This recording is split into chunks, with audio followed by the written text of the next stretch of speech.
আজকে যখন আমরা চিকিৎসকরা নাগরিকরা যারা এসেছেন প্রিন্সিপালের সঙ্গে দেখা করতে, অ্যাডমিনিস্ট্রেশনের সঙ্গে দেখা করতে, তখন পুলিশ দিয়ে ব্যারিকেড দিয়ে যেন একটা ভারত পাকিস্তান যুদ্ধ হচ্ছে সেরকম একটা পরিবেশ সৃষ্টি করা হচ্ছে।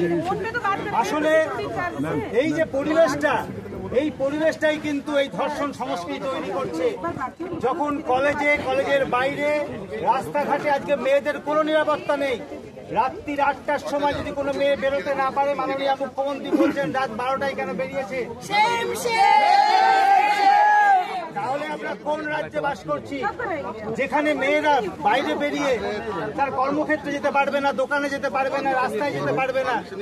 এইরকম একটা যখন মানে বিধিনিষেধ আরোপ করে দেওয়া হচ্ছে, তাহলে কি পশ্চিমবঙ্গটা এরকম হলো যে মুখ্যমন্ত্রী বলতে চাইছেন যে আমরা দায়িত্ব নিতে পারবো না, ধর্ষণ হতে পারে, তাই আপনারা মেয়েরা কেউ বেরোবেন না?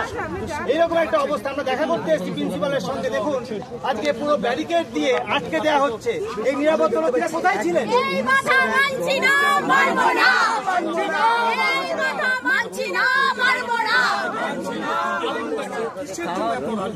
বিষয়টা হচ্ছে যখন 10 তারিখে